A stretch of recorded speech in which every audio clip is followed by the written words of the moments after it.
Salam semuanya. Terima kasih. Salam semuanya. Terima kasih. Terima kasih kepada Bapak, Ibu yang telah hadir pada malam hari ini dalam memeriahkan Natal Budi. Terutama sekali kita mengucapkan syukur kepada Tuhan karena Dia telah memberikan kita kesehatan dan kekuatan untuk berkumpul bersama-sama merayakan Natal ini. Terutama sekali saya mengucapkan hormat kepada Dewan Juri, para pengurus dan kawan-kawan.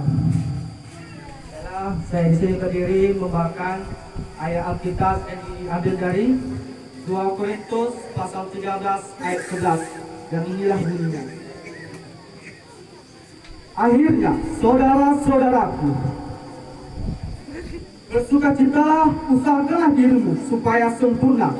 Terimalah segala nasihatku, sehabis sepikirlah kamu. Hiduplah dalam damai sejahtera, dan Allah sumber kasih dan damai sejahtera akan menyertai kamu.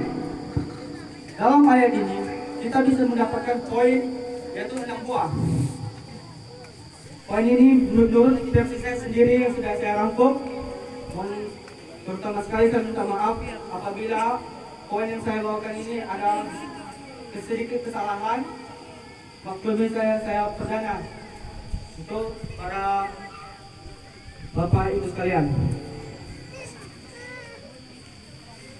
Dalam makna 2 Korintus pasal 13 ayat 11 adalah dalam kehidupan sehari-hari dapat menjadi pedoman praktis bagi kita untuk menjalani hidup yang lebih baik secara pribadi maupun dalam hubungan dengan orang lain.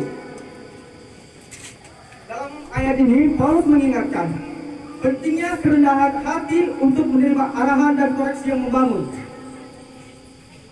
Yang apa artinya?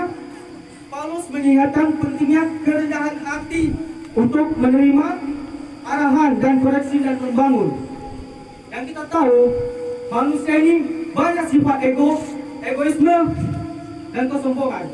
Dalam ayat ini mengingatkan kita untuk selalu kerendahan hati, karena kita adalah umat Kristiani.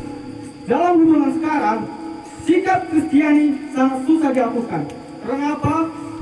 Sekarang zaman sudah berubah. Beda zaman dulu, beda zaman sekarang. Zaman sekarang harus mengikuti alurnya, harus mengikuti zaman. Dalam perselisihan sekarang, banyak kita tahu tidak bapak-bapak kita yang dulu pemimpin aktivis atau pengurus gereja dulu pasti banyak bertentangan dengan zaman sekarang. Kita maklumi saja. Kita tahu sekarang zaman banyak perubahan, banyak pergantian. Kalau kita tidak terima perubahan, kita tidak bisa membangun gereja kita ini. Kalau kita masih tepat sama yang dahulu, ya siap saya orang tidak mau ibadah lagi. Baiklah Bapak Ibu, dalam ayat ini saya sudah merangkum 6 buah, yaitu poin-poinnya. Bersukacitalah, usahakan kesempurnaan, terima nasihat, hidup rukun dan damai. Allah akan menyertai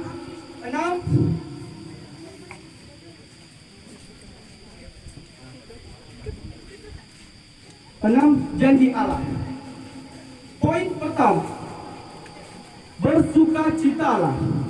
Maksudnya, mendorong jemaat selalu bersukacita dalam Tuhan, apapun keadaan yang mereka hadapi. Sukacita adalah buah dari hubungan yang dekat dengan Allah. Maksudnya adalah kita harus selalu menerima apapun keadaan kita. Jangan pernah mengeluh.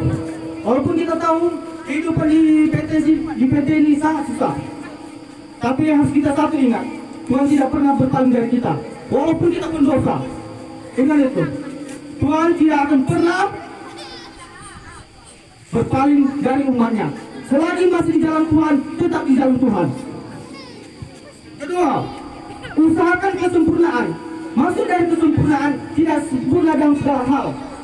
Dalam hal ini, kita harus sempurna dalam sifat Kristiani. Poin yang pertama saya bilang tadi, sifat Kristiani ini sangat susah diterapkan. Makanya dari itu, kita berusaha sekecil usaha pun, sekecil apapun langkah kita untuk berubah, itu masih terpandang dalam hati Tuhan. Karena terlambat dalam mendekati Tuhan tidak ada namanya kata terlambat. Tuhan tidak pernah membedakan hamba satu, hamba dua. Tidak ada namanya yang benar, yang jahat. semua ini sama. Walaupun dia hebat, kuat, kaya, tidak ada gunanya di hadapan Tuhan. Dan Tuhan bertanggung jawab dalam surga nanti adalah iman kita, kebaikan kita, perbuatan kita. Itu akan dipertanggungjawabkan. Harta tidak akan dibawa mati. Ingat itu. Harta tidak dibawa mati.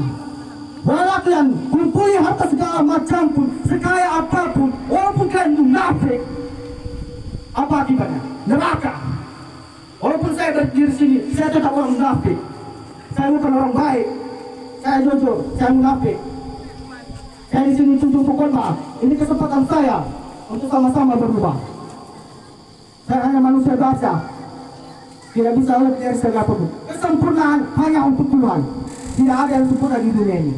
Walaupun dia pejabat, pemerintah, bupati, tidak ada segunanya. Semua sama.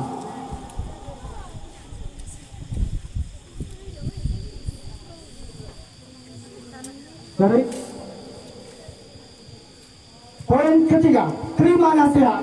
Ini yang paling susah di kalangan sekarang. Nerima nasihat, dibilangin malah dongkol, dibilang benar sosokan, dibilangin sombong kau. Saya tanya sama Bapak Ibu sekalian, apakah Bapak Ibu mau menerima nasihat dari orang? Mau terima nasihat? Mau? Saya tanya dulu. Nah, kalau orang memberi nasihat itu bagus atau tidak? Bagus. Kalau sesuai? Kalau sesuai dengan kita kan? Ya, itu intinya. Terima nasihat.